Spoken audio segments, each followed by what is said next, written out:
અમદાવાદમાં નહેરુ બ્રિજ ખાતે વિરોધ કરાયો છે। વિવિધ યુનિયનો દ્વારા એક માનવ સાંકળ બનાવી વિરોધ કરાયો છે। સરકારની મજૂર નીતિનો વિરોધ કરવામાં આવ્યો છે। આંગણવાડીની બહેનોને થતા અન્યાયનો વિરોધ। મોટી સંખ્યામાં કાર્યકરો પણ ઉપસ્થિત રહ્યા। નહેરુ બ્રિજના કિનારેથી પચાસ રોડ સુધી એક આંદોલન કરવામાં આવ્યું હતું। સાથે આપણી સાથે જયંતિ બી પરમાર જયંતિ પંચાલ કરીને રાજ્ય ટીનના લીડર છે। એમનું આપ આગે શું કહેવા માંગો છો? હા, આજે દેશભરમાં દેશના તમામ મજદૂર સંગઠનો અને કિસાન સંગઠનોએ એનડીએ 3 સરકારની મજદૂર વિરોધી કોર્પોરેટ પરસ્ત નીતિઓના કારણે આજે દેશના મહેનતકશ વર્ગ ચારે બાજુથી પરેશાન છે। સરકારી સાહસોનું ખાનગીકરણ થઈ રહ્યું છે। ખાનગી ઉદ્યોગોમાં કોન્ટ્રાક્ટ સિસ્ટમ ખુલ્લી ફાલી છે।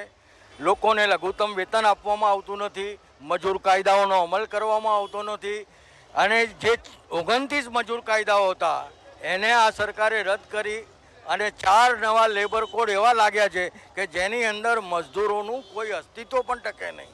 અને એટલા માટે આજે દેશભરમાં આ કોલ છે અને ગુજરાત અને અમદાવાદમાં આજે 10 central trade unions HMS, ઇન્ટોક, આઈટોક, AITC, સેવા, આંગણવાડી કર્મચારી સંગઠનો તમામ લોકો અહીંયા માનવ સાંકળ બનાવી અને આ સરકારને કહેવા માગે છે અને ચેતવણી આપવા માગે છે કે મહેનતકશ વર્ગોના હિતો જો જોખમાં છે તો કામદારો અત્યારે તો લોકતાંત્રિક ઢબે લડી રહ્યા છે પણ જરૂર પડશે તો રસ્તા ઉપર આવીને પણ સંઘર્ષ કરવા તૈયાર છે। એ આજના આ આંદોલનનો સ્પષ્ટ મેસેજ છે અને દેશભરમાં દરેક જગ્યાએ આ કાર્યક્રમો થઈ રહ્યા છે। સ્થાનિક નેતાનું કહેવું છે। હરીશ શાહની KTV